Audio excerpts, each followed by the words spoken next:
Mari kita membaca dari Yohanes pasal keempat. Hari ini kita akan menyelesaikan pasal keempat, bagian yang terakhir.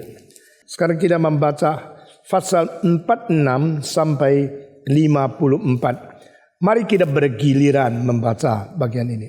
Maka Yesus kembali lagi ke Kana di Galilea, di mana ia membuat air menjadi anggur. Dan di Kapernaum ada seorang pegawai istana, anaknya sedang sakit. Ketika ia mendengar bahwa Yesus telah datang dari Yudea ke Galilea, pergilah ia kepadanya, lalu meminta supaya ia datang dan menyembuhkan anaknya, sebab anaknya itu hampir mati. Maka kata Yesus kepadanya, jika kamu tidak melihat tanda dan mujizat, kamu tidak percaya. Pegawai istana itu berkata kepadanya, Tuhan, datanglah sebelum anakku mati. Kata Yesus kepadanya, pergilah, anakmu hidup. Orang itu percaya dan perkataan yang dikatakan Yesus kepadanya, lalu pergi. Ketika ia masih di tengah jalan, hamba-hambanya telah datang kepadanya dengan kabar bahwa anaknya hidup.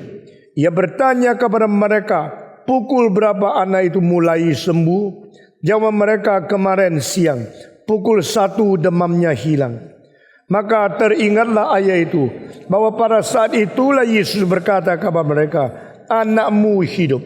Lalu ia pun percaya, dan seluruh keluarganya. Dan itulah tanda kedua yang dibuat Yesus ketika ia pulang dari Yudea ke Galilea. Kita membaca kitab suci sampai di sini. Mari kita berdoa sekali lagi. Kosongkanlah hati kami ya Tuhan. Berilah keausan kami untuk datang menerima firman-Mu.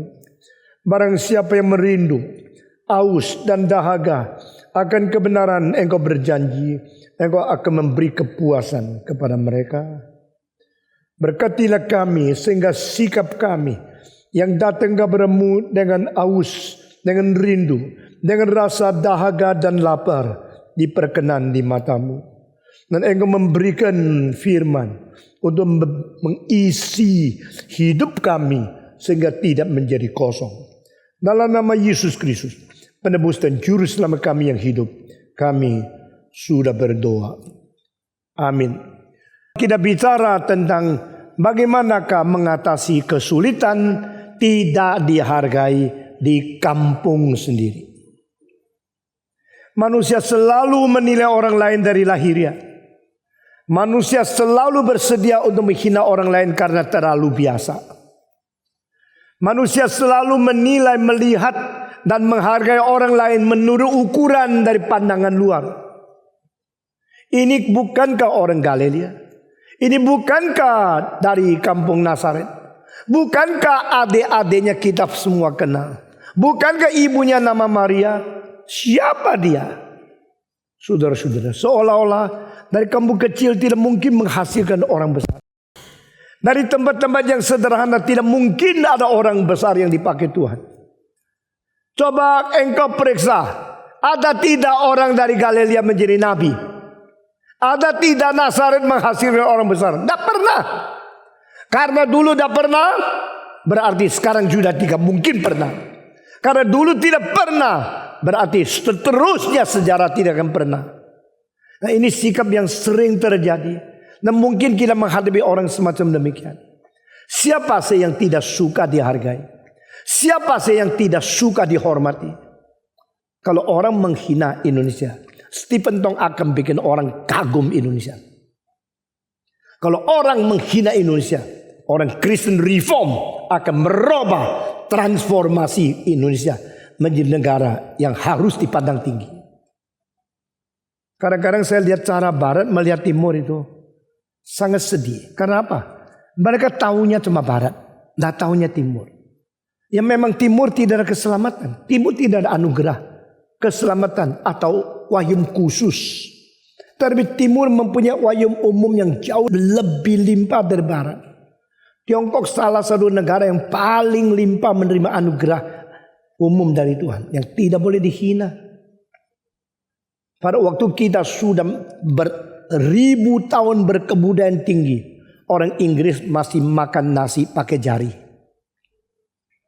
Orang Inggris pertama kali pakai garpu, pakai sendok. Itu zaman Queen Elizabeth I.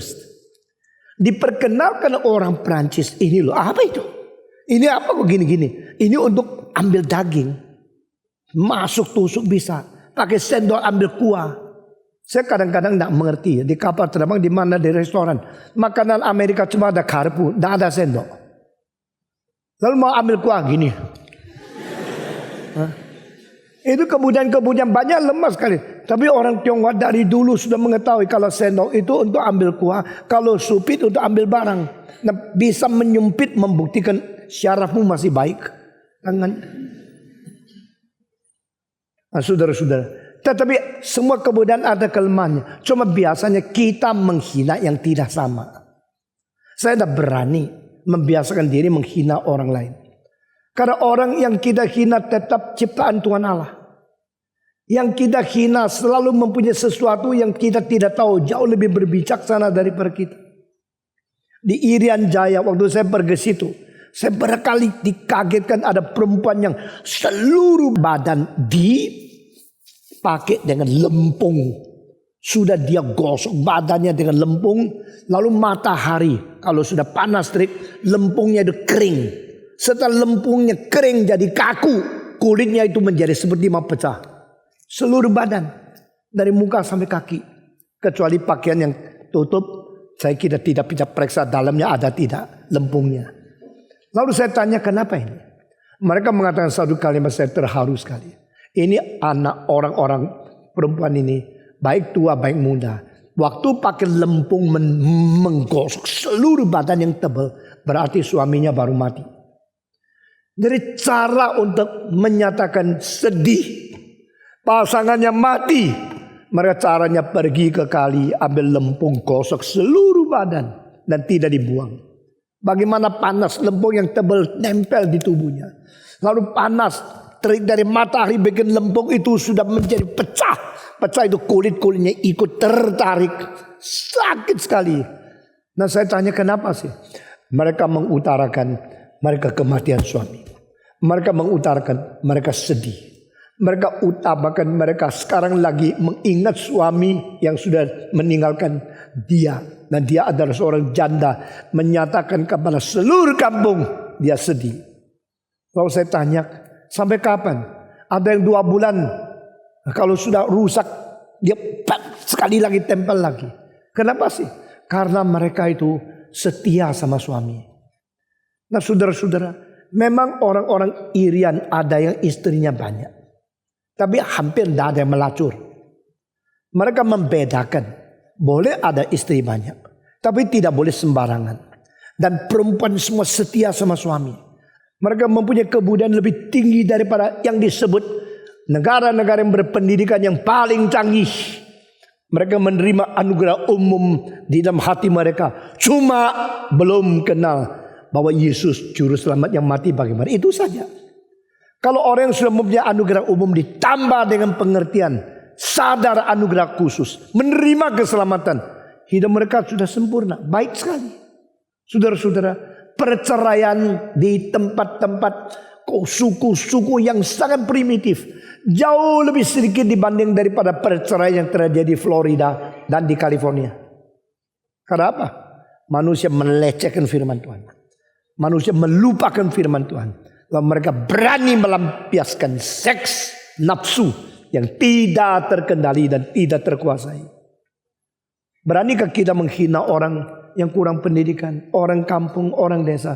Tidak. Karena mereka penciptaan Tuhan yang menerima wahyu umum, anugerah umum. Saudara-saudara, orang Yahudi makin menganggap diri lebih hebat dari suku lain. Makin mereka menghina orang lain. Siapa itu Galilea? Siapa itu Nazaret? Siapa itu Yesus?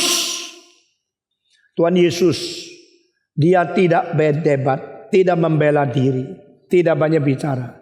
Dia menyatakan kuasa ilahinya di tempat yang jauh. Kadang-kadang perlu orang-orang itu berjuang di seluruh dunia, di kalangan yang paling top, sehingga akhirnya waktu pulang kampung baru diterima dengan baik.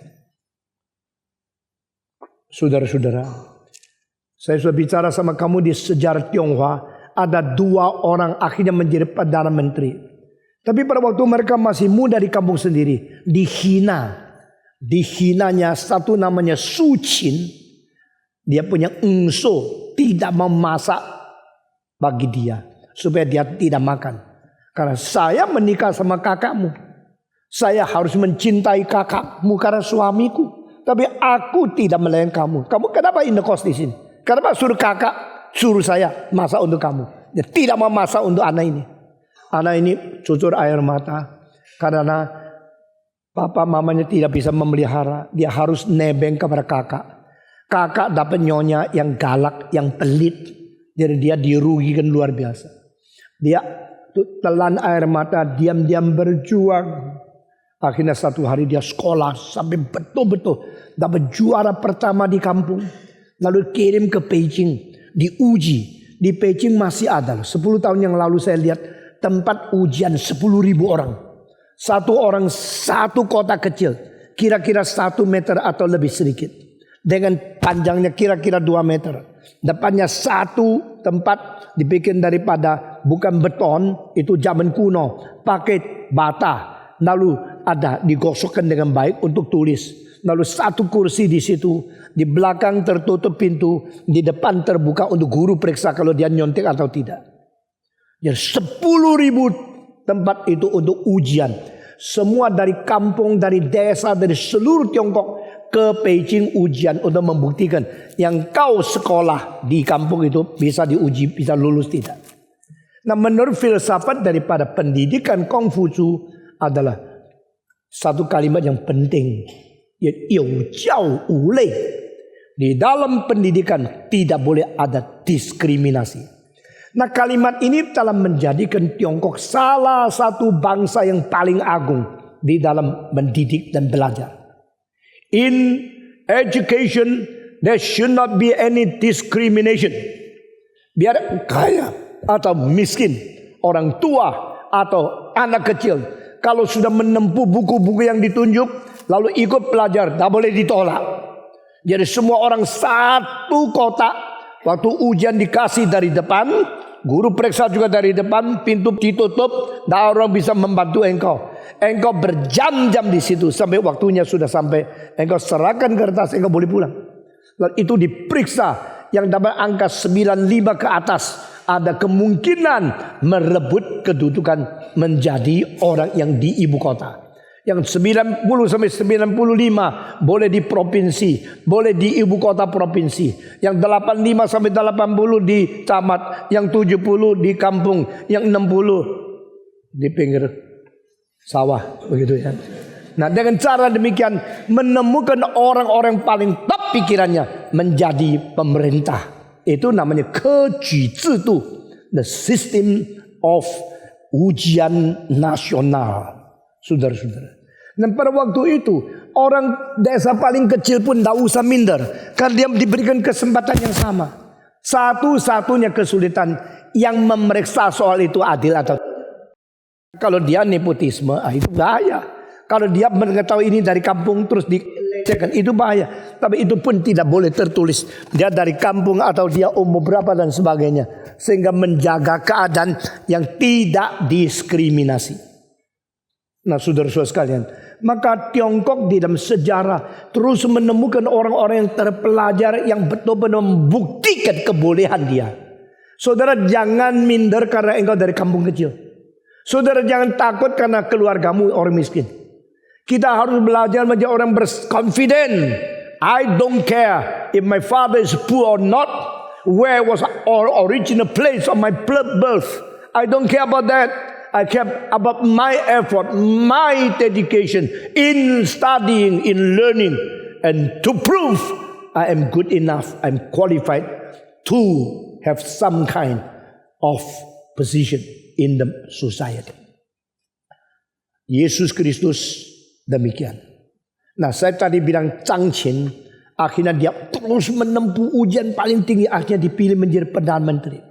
Sudah berapa tahun dia menjadi Perdana Menteri, baru dia akhirnya minta cuti pulang kampung. Satu lagi namanya Zhang Yi.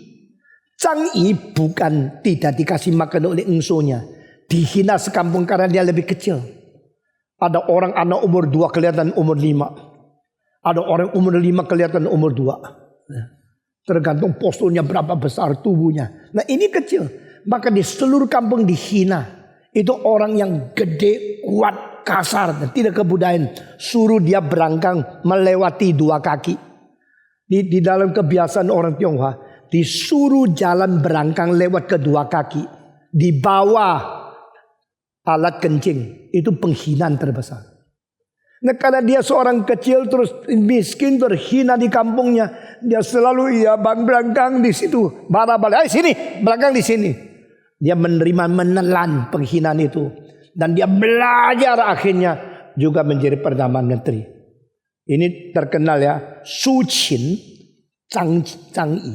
Setelah kedua orang menjadi Perdana Menteri. Pulang ke kampungnya. Mereka semua hore. Ini pernah di sini, ini orang kita. Semua merayakan, semua menyambut dengan baik. Tetapi engsonya waktu tahu dia datang mumpet di mana? Mau mumpet di WC kah? Kalau dia pulang dia marah. Dulu engkau tidak kasih saya makan. Wah, siapa yang bisa melawan Perdana Menteri yang dipakai oleh raja? Saudara-saudara, jangan takut dihina orang lain. Kecuali engkau sendiri menghina diri. Jangan minder karena engkau miskin. Kecuali engkau memang niatnya miskin.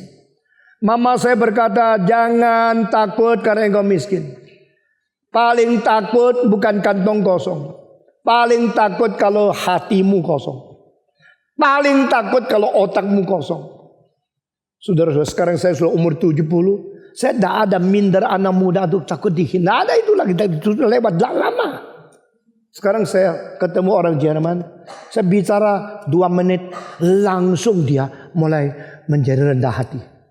Bicara orang dengan Swedia. Saya bicara langsung 5 menit menjadi kawan. Karena apa? Ketemu Denmark. Saya ajak bicara sama nama-nama sastrawan Denmark. Filosof Denmark. Akhirnya yang menjadi minder dia. Kan dia tidak tahu apa yang saya bicarakan. Bicara tentang Skotlandia dia. Langsung urutkan berapa nama Skotlandia dia. Dia mengatakan, you know much more than I know. Bicara Perancis, yang takut bukan kantongmu kosong. Orang yang sombong karena kantongnya itu penuh, itu akan menjadi minder. Hanya karena dicopet sama tukang copet. Tapi kalau otakmu berisi, hatimu berniat, engkau berjuang menjadi orang yang mempunyai bobot, tidak usah takut. Maka Yesus waktu pulang ke Galilea, orang Galilea menyambut dia. Tidak lagi menghina dia karena dia berada di Yerusalem dan menyatakan kuasa dan menyatakan sifat ilahi dia. Sehingga orang yang pergi juga ke Yerusalem pulang bicara, jangan hina lo. Ini orang luar biasa. Saya sendiri melihat di Yerusalem luar biasa. Kemarin ada konser di Jakarta, salah satu konser terbaik, bukan menurut saya. Karena waktu kita menunjukkan itu Fauré punya Requiem, itu lagu Perancis, kedutaan Perancis dan orang-orang Perancis tepuk tangannya tidak habis-habis. Mereka heran, the French music sung so well here, how can it be? Ini kenapa di Jakarta ada kur begitu indah? Itu Gabriel Fauré punya Requiem. Itu tenang, peaceful, very sweet. Dan one of the most beautiful melody in the history of the music. Mereka tepuk tangan tak habis-habis. Tapi setelah itu Mozart 17 piano concerto. Lalu Erasmus House dan kedutaan Belanda datang. Kita harus kerjasama sama Aula Simfonia Jakarta. Kita tidak sadar, kita tidak tahu kalau engkau mungkin melatih dan mempunyai simfoni orkestra yang begitu. Di dalam 2 minggu itu majunya luar biasa. Dan latihan terakhir semangat Mozart yang kita ngerti, kita masuk ke mereka. Mereka tidak berani lagi menghina. Saudara-saudara, saya mau membentuk satu kelompok ya. Saya mau mendidik satu generasi orang Indonesia. Tidak boleh lagi dihina. Kamu anak-anak muda Indonesia harus berjuang. Sampai di seluruh dunia mengakui Indonesia has something. Dan one of the place to produce the best brain, best character, and best musician in the world. Saudara-saudara sekalian, mari kita berjuang bersama. Selama saya hidup, saya tidak izinkan kamu malas. Kamu begitu tidak berjuang, biar engkau menjadi malas, menjadi begitu bodoh. Tidak. I'm going to create your creativity, raise up your struggling power and your spirit of fighting, sampai engkau menjadi manusia yang bermutu. Lalu mereka hidup bukan lagi untuk sendiri, hidup untuk menjadikan negara bermutu, menjadikan firman Tuhan diberitakan, dan semua teologi yang paling benar boleh laksanakan, diaplikasikan melalui hidup kita untuk mempengaruhi dan memperbaiki dunia melalui memperbaiki negeri Indonesia. Saudara-saudara, kiranya Tuhan menggenapi apa yang kita terima sebagai visi dan gerakan dari Tuhan. Dan anak-anak Indonesia yang sudah mempunyai kesempatan terlebih dahulu untuk mendapatkan gelar doktor, master dan sebagainya, saya perintahkan engkau, jangan mata duitan, pulang untuk part time atau full time. Siapkan diri mengajar, menjadi dosen untuk membuat sesuatu tempat pendidikan yang bermutu untuk generasi yang akan datang. Saudara-saudara, pada waktu Yesus sudah selesai pulang, lalu di tengah-tengah jalan terjadi satu hal. Ada seorang budak istana. Ini kalimat sudah paradoks. Secara tempat, dia tinggal di tempat yang paling mewah. Secara kedudukan, dia adalah seorang budak. Atau dia adalah seorang pegawai, seorang bekerja, seorang pembantu daripada orang-orang di istana yang paling mewah, paling tinggi derajatnya. Saudara-saudara sekalian, orang ini orang bagaimana? Orang ini begitu ketemu Yesus, dia langsung panggil Tuhan. Berarti dia orang beriman. Jadi engkau kira istana itu adalah tempat untuk orang-orang Romawi yang menindak, untuk menginjak-injak, menganiaya orang Israel. Apakah di tempat Romawi tidak ada orang Kristen? Tidak. Jonathan Chow satu kali berkata kepada saya, ada orang-orang Kristen yang dikejar-kejar oleh seorang ketua atau seorang pak camat, dan dia dianiaya, digantung rambutnya itu, dilem, lalu ditarik talinya sampai di atas. Kalau dia ngantuk, langsung terjebak, sehingga sini luka sakit luar biasa. Di atas itu tali yang mengikat rambutnya ke atas tiang di atas. Itu apa itu? Balak di atas. Di bawahnya lutut di atas kaca pecah, sehingga darah terus mengalir. Cara menganiaya. Komunis begitu menganiaya orang Kristen. Dan beberapa orang Kristen dikejar-kejar, mau dianiaya seperti demikian. Akhirnya bagaimanapun dicari, tidak bisa ketemu. Disimpan di mana? Simpan di rumah ini, digeledah. Lari ke rumah itu, digeledah. Akhirnya mereka justru tidak ketemu, tidak ditemukan oleh komunis yang menggeledah di rumah siapapun. Lalu kita semua tanya, kenapa ya? Kenapa kampung itu kecil, rumah semua digeledah tidak ketemu? Karena mereka justru ada di rumah camat. Camat suruh orang cari semua rumah. Di mana penginjil kita mau keluarkan dia, menganiaya dia.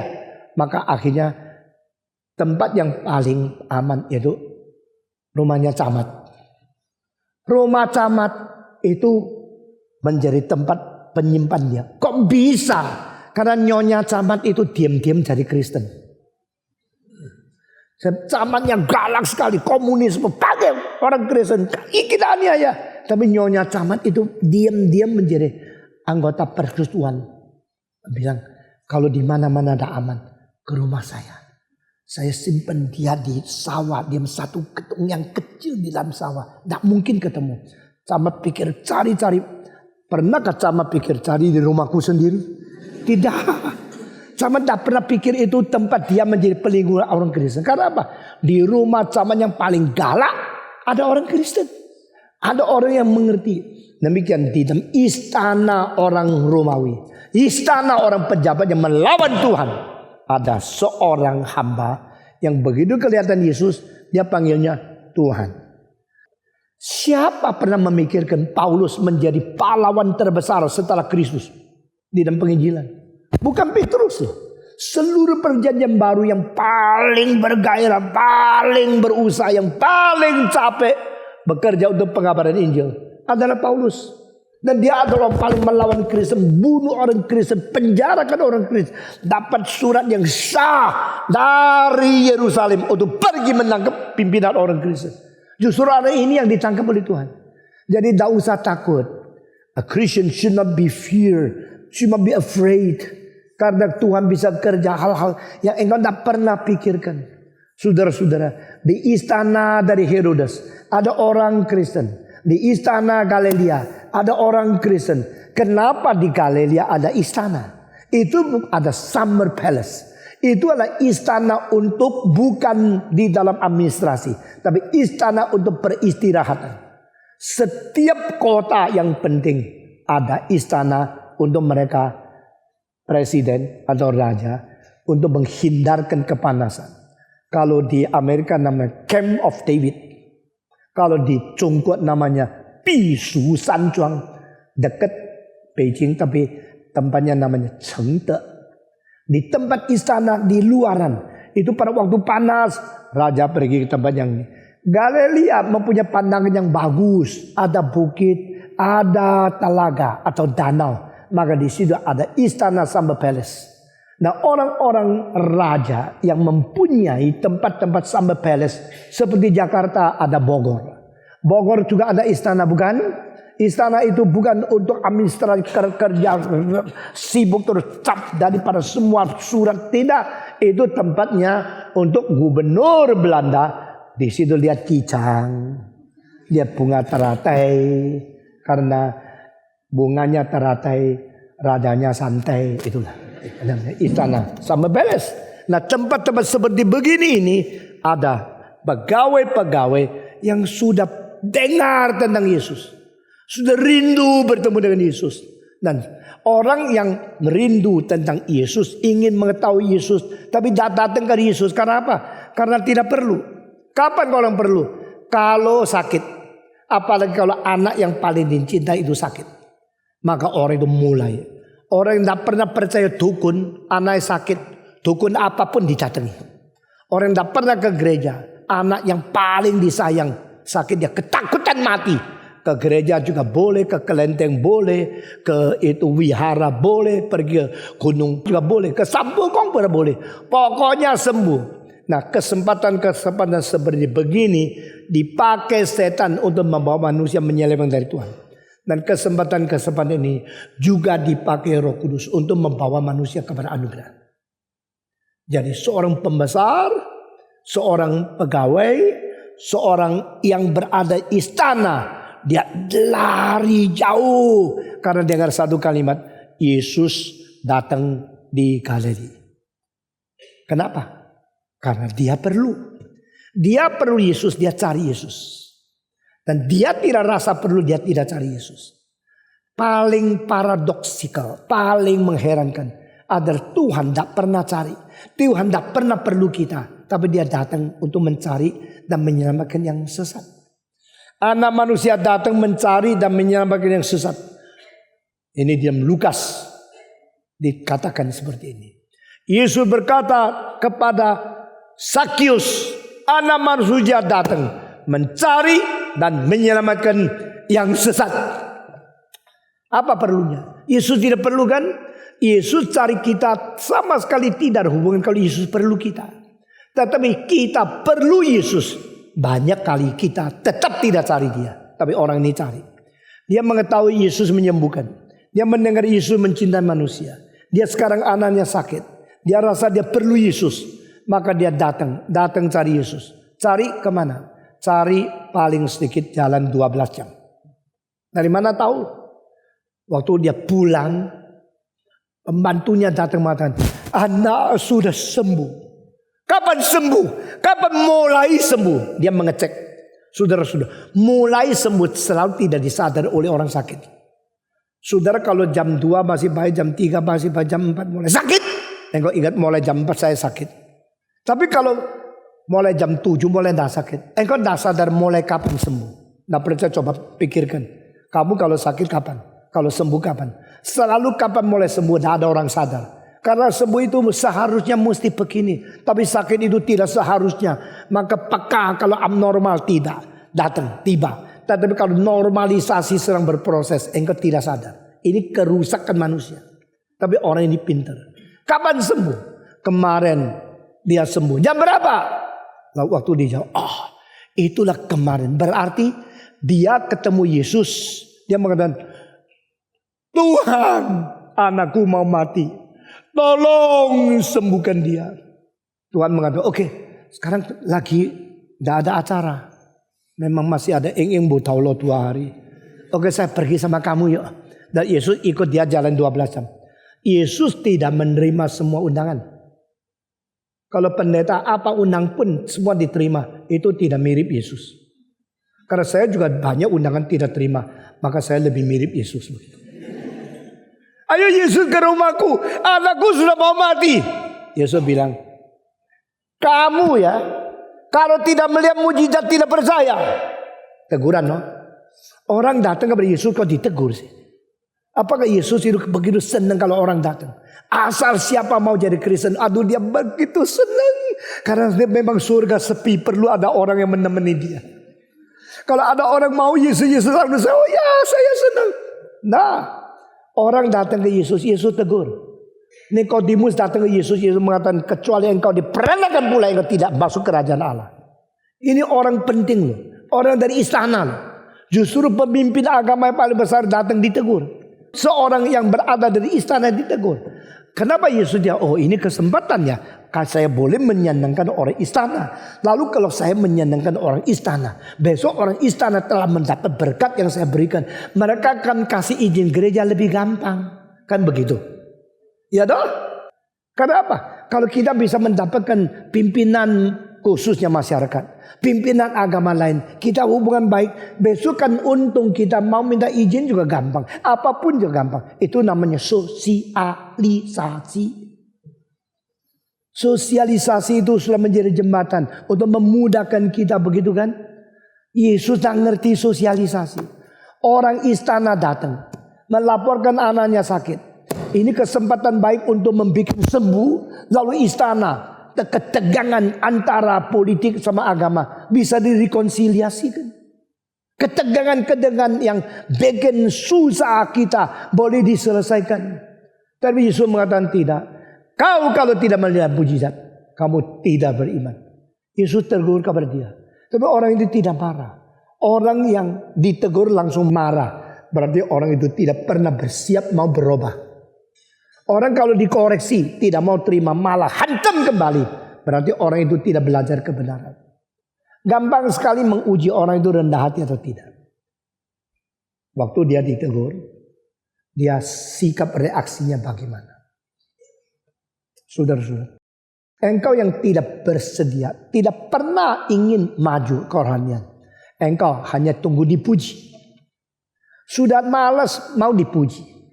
Sudah tidak ngerti mau dipuji. Sudah tidak belajar mau dipuji. Kalau diberikan sedikit kritikan langsung marah. Siapa lu? Lu kira gua siapa? Mulai marah-marah. Akhirnya yang mau dipelajari tidak dipelajari. Yang mau dikoreksi tidak bisa koreksi. Ribut aja. Berdebat tentang hal-hal yang tidak perlu. Sudah bayangkan kalau engkau introspeksi sendiri seumur hidup, engkau buang waktu berapa banyak untuk berdebat marah-marah untuk hal yang kecil-kecil yang tidak ada gunanya. Tapi justru yang bikin engkau maju ada pengkoreksian. Dan pengkoreksian kalau dari orang yang tidak ngerti itu memang membosankan. Dari orang yang mengerti itu memang merubah dan itu kesempatan. For those who know and who are there, they dare to say, to criticize you. You should praise God. Pergilah ke gereja yang pendetanya berani mengkoreksi itu. Terimalah murid atau terimalah teman yang berani memperlihatkan tentang kelemahan. Dengan cinta kasih dan jujur. Dengan motivasi konstruktif. Dengan pengertian yang benar-benar mau tahu. Saudara-saudara, kita kalau mempunyai pengalaman, kita kadang-kadang memberitahu sedikit kepada orang yang kurang pengalaman. Tapi orang yang kurang pengalaman tapi tidak mau berubah, begitu dengan kritik mulai marah karena dia tersinggung. Berarti orang itu tidak ada harapan untuk maju. Saudara-saudara, setiap bidang, baik Di dalam seni, di dalam musik, di dalam filsafat. Orang yang ngerti dengar, orang yang ngerti ngomong satu kalimat salah. Kerja sesuatu tidak beres. Dia langsung nasada enak. Kalau orang mau koreksi orang lain, dia mesti ngerti. Tapi kalau engkau dikoreksi oleh orang yang tidak ngerti, engkau rugi. Tapi kalau dikoreksi oleh orang yang ngerti, engkau harus rendah hati. Tapi yang koreksi bagaimana kita tahu dia benar atau tidak. Nah, orang ini panggil Yesus Tuhan. Sembuhkan anak saya. Berarti dia bersedia, rendah hati. Jarang orang istana bersikap seperti ini. Jarang orang Romawi mempunyai takluk kepada orang Yahudi. Sehingga orang istana minta orang Nazaret untuk menjadi penasihat, menjadi dokter, menyembuhkan anak yang sakit. Dan Yesus tidak mengatakan, oh perlu gua sekarang saya ngomong. Tidak. Yesus cuma berkata kepada engkau, kalau tidak lihat mujizat, engkau tidak beriman. Ini kalimat universal. Ini kalimat bukan untuk menghina atau mendiskriminasi orang luar. Hanya cocok untuk orang-orang Yahudi. Dia menganggap semua sama rata. Lalu Yesus bilang, tidak usah khawatir. Anakmu tidak akan mati. Kok enak ya ngomong satu kalimat. Mau pergi gitu loh. Tidak mau datang besok. Tidak mau doakan. Mau tumpang tangan. Lu kira gua siapa? Cuma ngomong anakku udah bisa mati. Tidak usah takut. Tapi dia percaya. Berarti orang ini betul-betul rendah hati. Dia tidak tuntut dan tidak paksa Tuhan kerjakan apa yang dia mau. Kadang-kadang karena antusias kita menyatakan kita mau Tuhan. Lalu kita berdoa sampai over. Over apa? Over paksa. Tuhan, tolong sembuhkan saya. Sudah tergerak belum? Belum ya? Oh, masih belum ya? Cek aku elu ya. Saya takut sama orang yang doanya mati-matian. Seperti, tapi padahal dia memaksa Tuhan. Heran. Orang di agama kalau sudah antusias, sudah berani.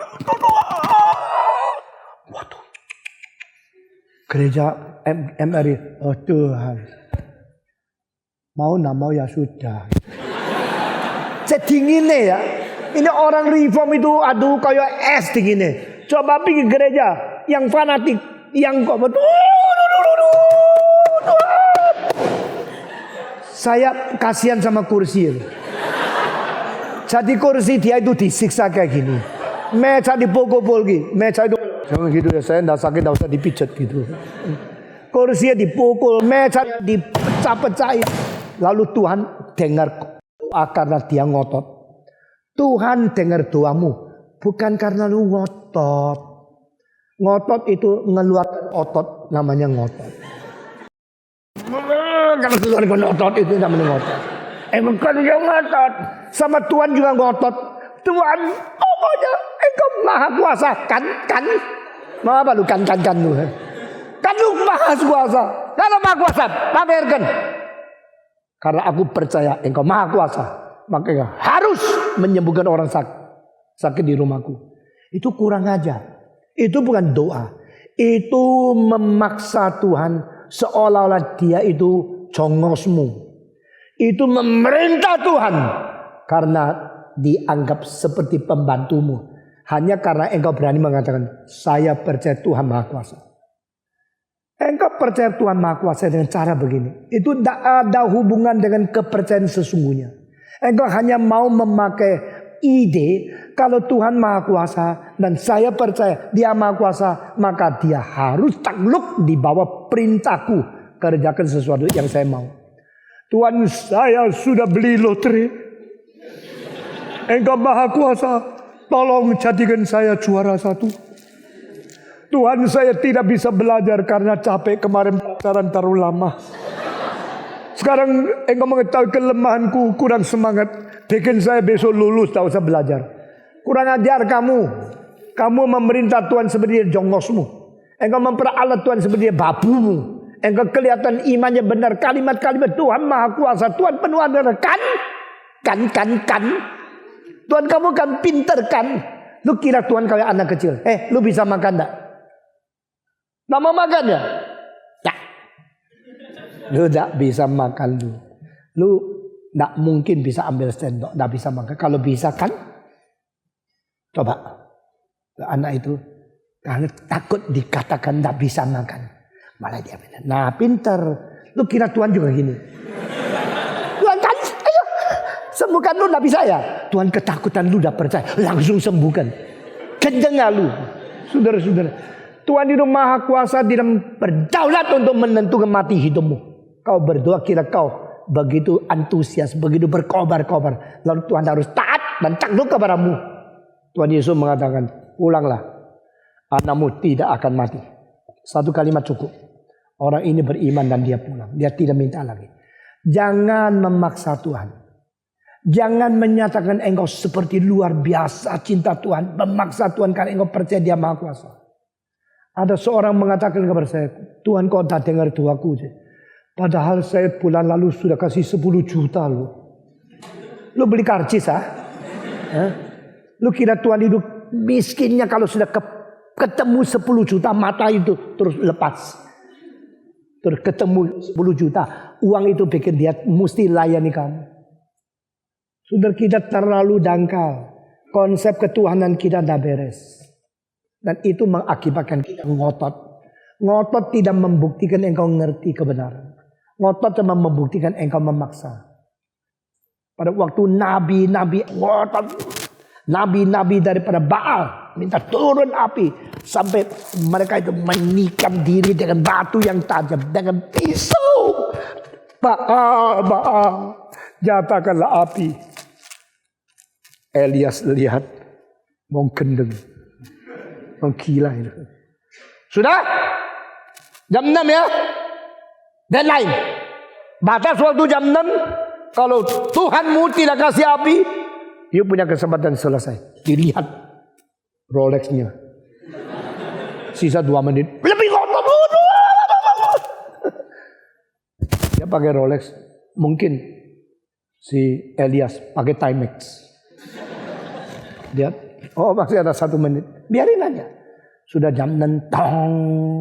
Stop. Tak boleh doa. Giliran. Sekarang. My people. Come unto me. Orang Israel tadi lihat. Sini ngotot tapi tidak ada apa-apanya. Sekarang Elias bilang. Datang kepadaku. Loh. Ini dulu nabiku loh. Ini pendekaku loh. Ini mereka pimpinan agamaku loh. Aku tidak kenal kamu. Tapi kamu orang Israel kan? Orang Israel keturunan siapa? Keturunan Abraham. Siapa Allah Abraham? Yaitu Tuhan Allah Yehova. Come unto me. All ye people come unto me. Perintah. Semua terpaksa karena dewa mereka tidak manfaat, tidak manjur. Mereka datang ikut. Lalu berdirilah Elias di hadapan Tuhan dan berkata, The God of Abraham, Isaac and Jacob, show to your people that you are God. Nyatakanlah kepada umatmu bahwa engkau adalah Allah. Dan beritahu, nyatakan kepada mereka, I am your servant. 2 kalimat saja. Nah ini adalah dasar pelayanan. Kita melayani di dalam satu zaman. Tujuannya apa? Supaya umat mengetahui Tuhan itu Tuhan yang asli. Kedua, supaya umat mengetahui kita hambanya yang asli. That is the whole center of your motivation to serve. Saya mau membuktikan di dalam zaman ini, my God is true God. I am His true servant. Saya kerja bagaimana setengah mati, kerja berkorban, berbanting tulang, berletih lesu, berkeringat. Hanya satu sebab. I want to show Indonesia, to show my people, my God is a true God, is a living God, and He is my God, also your God, and I am His servant. So I preach to you. Setelah Elias mengatakan 2 kalimat, nyatakanlah kepada umatmu, engkau adalah Allah Abraham, Ishak dan Yakub. Dan nyatakan kalau mereka, aku adalah hambamu. Api turun, membakar habis. Tuhan dengar doa bukan karena kamu ngotot. Tuhan mendengar doa karena kamu mengerti janjinya. Kamu sungguh-sungguh beriman dan takluk kepada Dia. Kamu sungguh-sungguh mengerti apa yang sudah dijanjikan dari firman Tuhan sejak sejarah sampai sekarang. You keep and you hold on the promise of God. You keep the tradition of true faith Orthodox belief, and you come to Him because His promise. God, you are God of Abraham, Isaac, and Jacob. You had promised Israel. You are listening to us. Now show that you are God and show them I'm your servant. Doktrinnya benar, ajarannya benar, motivasinya benar, doanya benar. Begitu doa tidak perlu ngotot, api langsung turun menghangus seluruh persembahan itu. Lalu orang itu mulai menyembah. Mereka tahu kalau dulu saya percaya kepada patung, berhala, dewa dan semua ilah-ilah yang palsu, sekarang terbukti ini yang asli, ini yang sungguh-sungguh. Kalau dia turunkan api, bukan membakar akan membakar aku, bagaimana? Aku matikan. Minta ampun sama Tuhan. Dan Elias mengatakan, sekarang jangan menduakan hatimu. Jikalau Baal adalah Allah, percaya kepada Baal. Jikalau Yehova adalah Allah, engkau berbakti kepada Yehova. Satu hati. Mereka semua bertobat, semua kembali kepada Tuhan.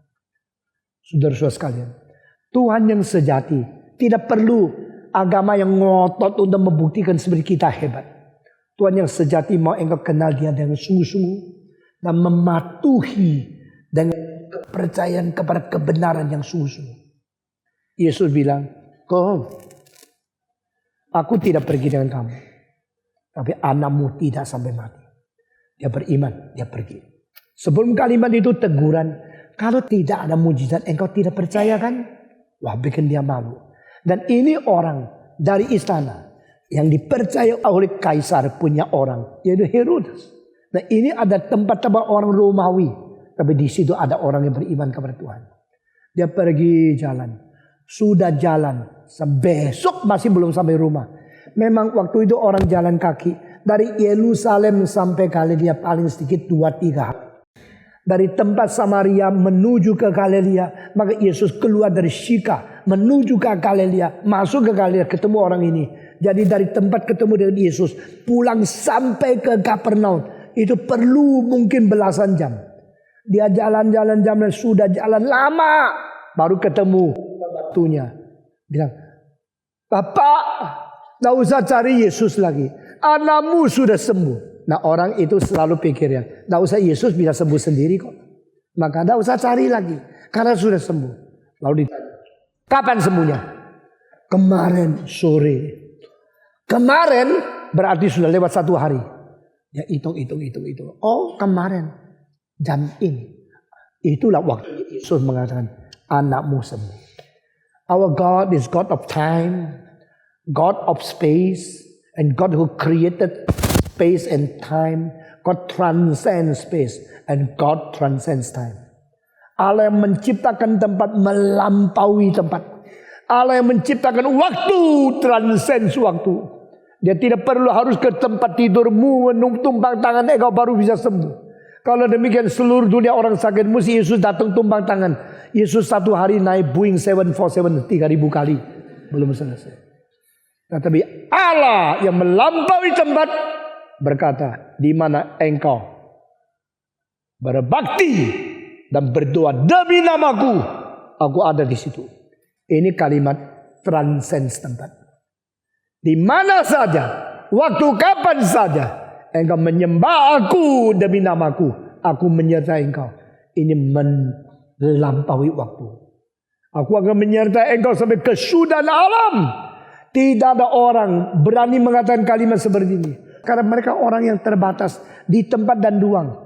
Yesus yang melampaui tempat, melampaui ruang, yang mengontrol seluruh dunia dan menguasai seluruh sejarah.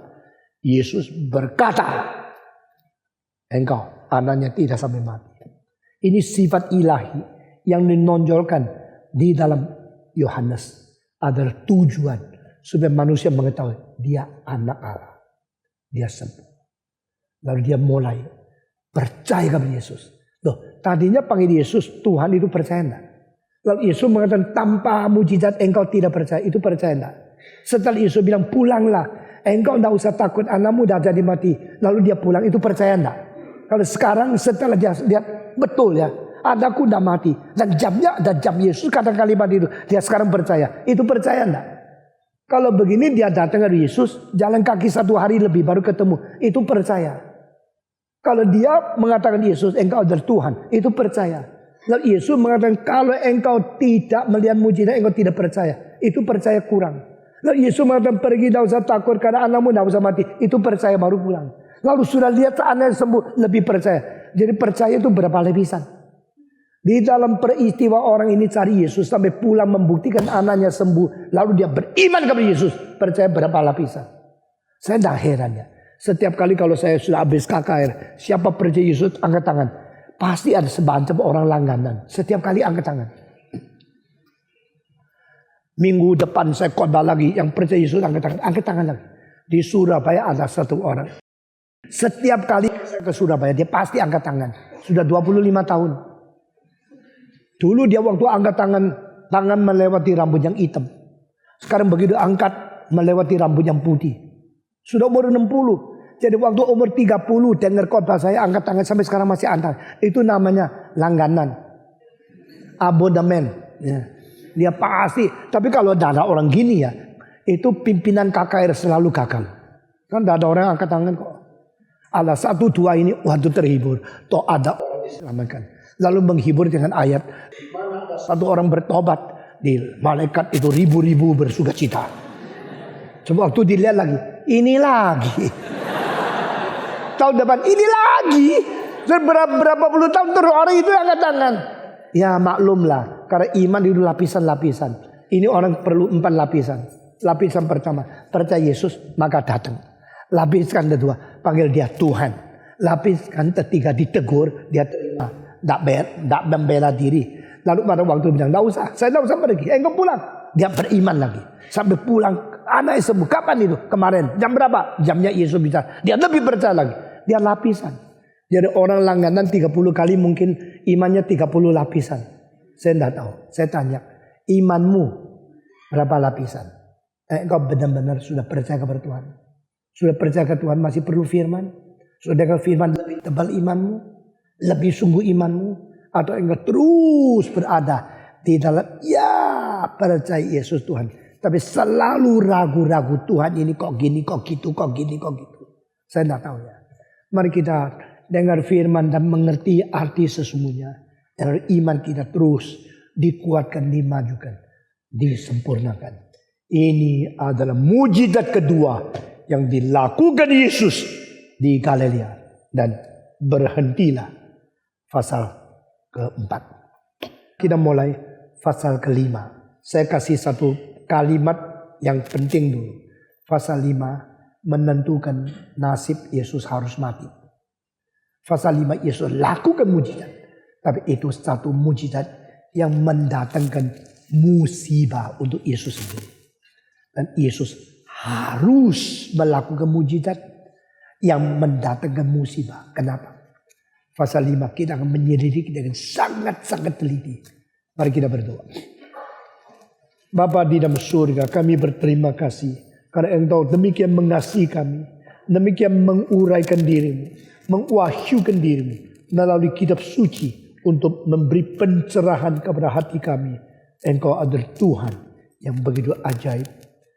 Berilah kekuatan kepada kami menjadi orang Kristen yang terus tambah iman dengan sebenarnya lebih mengerti firman yang kau ajarkan. Tolong kami, dengar doa kami. Dalam nama Yesus Kristus, penebus dan juru selamat kami yang hidup, kami berdoa. Amin.